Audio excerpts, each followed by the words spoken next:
NCP, আরো জোরে NCP, মুখে বলে এনসিপি, হাতে তালে এনসিপি, হচ্ছে না তো এনসিপি, জোরে বলো এনসিপি, সবাই বলো এনসিপি, একই সাথে এনসিপি। বিএনপি নয়, আপনার বৈধতা জামায়াত নয়, আপনার বৈধতা এই দেশের আপামর ছাত্র জনতা। আপনার বৈধতা সেই রায়ের বাজারের সন্তান হারামা, যে এখন পর্যন্ত রায়ের বাজার বদ্ধভূমিতে যে 130টি গণকবর আছে, যে তার সন্তানের কবরটুকু পর্যন্ত এখনো খুঁজে বের করতে পারেনি। আপনার বৈধতা সেই রিক্সাওয়ালা, যে চারজন সন্তানকে রেখে এই আন্দোলনে শাহাদাত বরণ করেছে।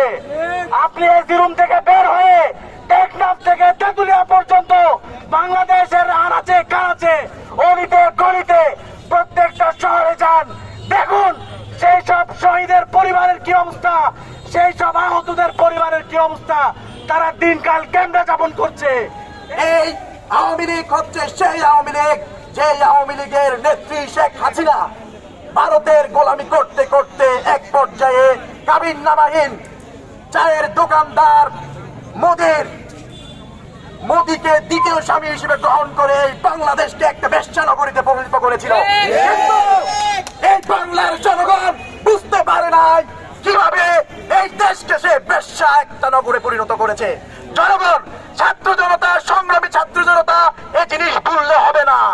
আমি আরেকটি কথা বলে শেষ করে দিব, সেটা হচ্ছে যারা বলে আওয়ামী লীগকে নিষিদ্ধ করার পিছনে জাতীয় নাগরিক পার্টি ছাত্র জনতার উদ্দেশ্য হচ্ছে তারা যদি আসে তাহলে আমাদের পিঠের ছাল থাকবে না। আজকের এই প্ল্যাটফর্ম থেকে আপনারা শুধু পার্টি করে দিবার স্বপ্ন দেখবেন, কিন্তু বাংলাদেশে আপনাদের আর কখনো তারা সম্ভব হবে না। আমরা ছাত্র জনতা এনসিপি কে সাথে নিয়ে আপনাদেরকে সর্বোচ্চ ভাবে প্রতিহত করব।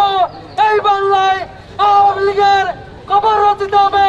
শেখ হাসিনাকে দিল্লি থেকে এনে বিচার নিশ্চিত করে আমরা তার ফাঁসি কার্যকর করব। ইনকিলাব ছাত্র জনতার রক্তের উপর দাঁড়িয়ে আছে, তাদের রক্তের ঋণের কাছে আমরা দায়বদ্ধ। সেই দায়বদ্ধতার জায়গা থেকে এই সরকারের জীবন এবং প্রথম দায়িত্ব হলো, প্রথম সংস্কার হলো আওয়ামী লীগ নিষিদ্ধকরণ।